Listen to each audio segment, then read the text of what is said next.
시청자 여러분 안녕하십니까. 주말에도 장맛비가 계속돼서 많이 불편했을 것입니다. 오늘은 전당대회가 분당대회된 국민의힘이라는 주제로 말씀드리겠습니다. 국민의힘 전당대회는 처음부터 끝까지 분당대회 연속이었습니다. 초반엔 한동훈 후보에게 배신이 정치라고 몰아치다가 김 여사 문자 공개로 이어졌습니다. 이 문자 역시 한 후보가 응답을 하지 않아 선거 결과에 악영향을 주었다는 공방이었습니다.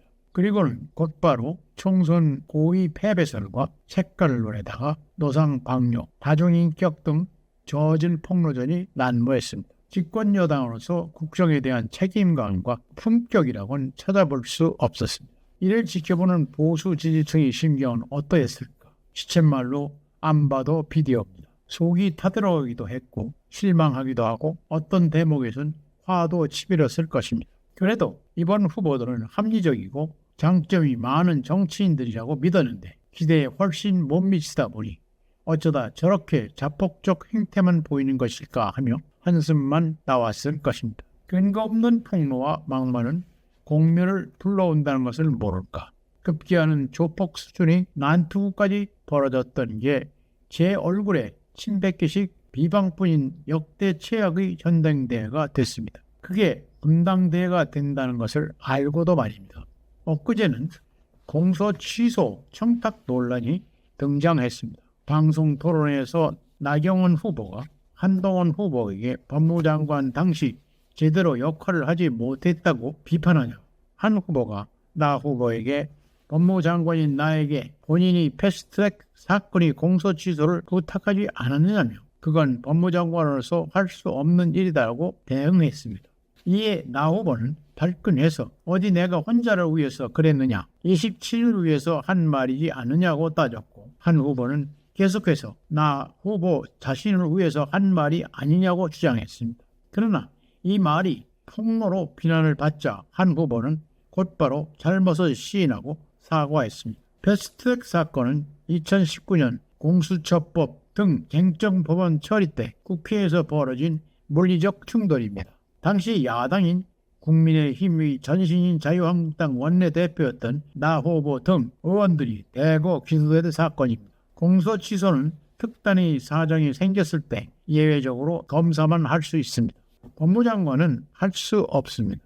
나 후보가 법무장관인 한 후보에게 이를 요청한 것은 부적절한 행동이었습니다. 한 후보는 나 후보가 법무장관 역할을 잘못한 것이 아니냐고 계속 비판한다고 해서 나 후보의 공소 취소 요청 사실을 불쑥 꺼낸 것은 잘못입니다. 나 후보는 다음번 방송 토론회에서 이 문제를 다시 꺼내 한 후보와 언쟁을 벌였습니다. 후보들의 자해극은 이것뿐이 아닙니다. 김건희 여사가 총선 전에 한 후보에게 보낸 문자에 내가 댓글팀을 활용해 한 후보를 비방한다는 얘기가 있다는 대목이 있습니다. 이로 인해 김 여사에게 댓글팀이 있는 것 아니냐는 논란이 불거졌습니다. 그러자 신년기에는 한 후보가 장관 시절의 여론조정팀 실체를 규명하자고 나섰습니다. 아무 근거도 없는 시비입니다. 야당이 이를 놓칠 리가 없습니다. 수사를 통해 댓글팀, 여론조정팀 실체를 규명하자고 목청을 높이고 있습니다. 여당 스스로 사법 리스크를 만들고 키운 셈입니다. 더 이상 할 말이 없습니다. 돌아온 이런 퇴행적 대분이 근본 원인은 무엇일까? 한마디로 전당대회가 처음부터 나온 한동훈만은 안 된다는 용산과 친윤계와 한 후보 간 생사를 건 싸움파로 변질됐기 때문입니다. 친윤층이나 한 후보 이외 나 후보, 원희룡, 윤상현 후보 등 3인은 일제히 한 후보를 대상으로 네거티브를 합니다.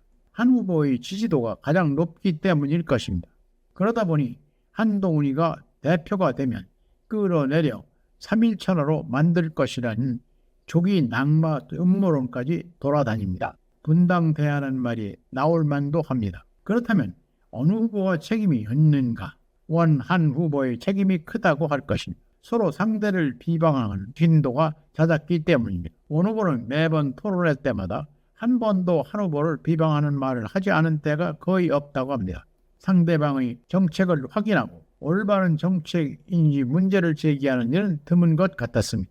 용산도 말로만 중립이 아니라 내부의 전대 개입 움직임을 단속하고 관련자는 징계 등 가시적 조치를 해야 합니다. 반년 전 김 여사 문자가 돌연 공개되고 익십 논란으로 이어진 것은 분명 한 후보를 겨냥한 것이 아닙니까? 그러니 용산의 불개입 주장을 누가 고지 듣겠습니까? 국민의힘이 내분에 휩싸이는 동안 거대 야당은 연일 윤 대통령 탄핵 불씨를 부채질하고 있습니다. 안 그래도 108석의 최약체인 여당이 내전에만 몰입하고 있으니 어떻게 192석의 거야를 대적할 수가 있겠습니까? 전당대회는 막을 내리지만 상처가 너무 커서 분당으로 가지 않을까 걱정입니다. 누가 대표가 돼도 앞길이 캄캄합니다. 오늘은 여기까지입니다. 끝까지 시청해 주셔서 감사합니다.